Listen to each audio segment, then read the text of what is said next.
تو میں علم کا دعویٰ نہیں کرتا، لیکن انقلابی ہونے کے لیے ہم نے یہ بات کرنی ہوگی، ہمیں انتہائی اعلیٰ اخلاق کا حامل ہونا چاہیے، مرد ہو یا عورت ہو۔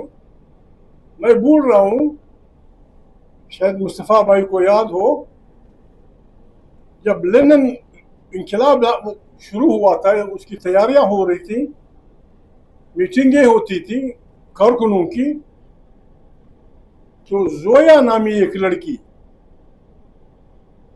زویا نامی لڑکی انتہائی خوبصورت لڑکی جاتی تھی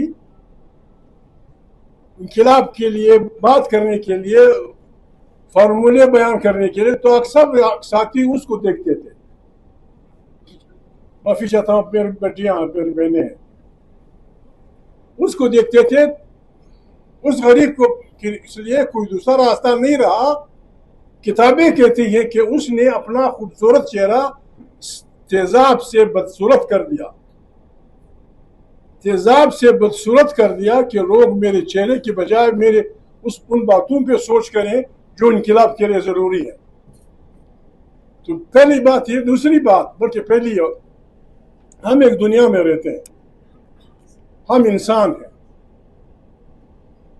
ہم یہ کہتے ہیں کہ ہم سارے انسان آدم اور حوا سے ہم نکل آئے ہیں۔ ہمارا رویہ بحیثیت انقلابی، بحیثیت ایک اچھے مسلمان، بحیثیت ایک اچھے پاکستانی، ہر انسان کے ساتھ انتہائی انسانی ہونا چاہیے۔ کسی انسان سے اس بنیاد پہ فاصلے ناپنا کہ اس کی زبان کیا ہے، اس کا رنگ کیا ہے، اس کس وزیر اعظم کا ہے، وہ کس مسلک کا ہے، وہ مذہب مانتا ہے یا نہیں مانتا، اس بنیاد پہ انسان سے فاصلے ناپنا، یہ ہمارے سب کے لیے گناہ کبیرہ ہونا چاہیے۔ We should believe in humanism۔ پھر انسان میں فرق آتا ہے، ظالم اور مظلوم۔ پھر انقلابی کے لیے آگے بڑھنا مشکل کام نہیں ہے۔ جب ہم انسان ہوں گے، جب ہم انسان کا احترام کر لیں گے، لوگوں کی تہذیبوں کا احترام کریں گے، زبانوں کا احترام کریں گے۔ تیسری بات یہ ہے میرے دوستو، ہم نے کام کرنا ہے انسانوں میں، ہم نے انسانوں کو منظم کرنا ہے۔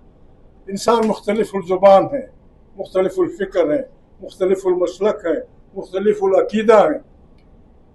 کوئی بھی ایسی بات جو ہمیں کوئی کہے اور ہمیں برا لگے، ہم نے کسی دوسرے سے نہیں کرنی۔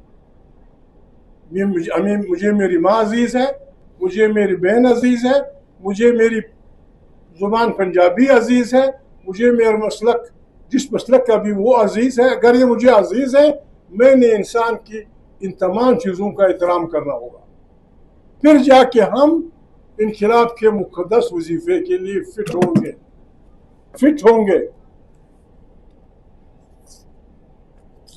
یہاں بات ہو رہی ہے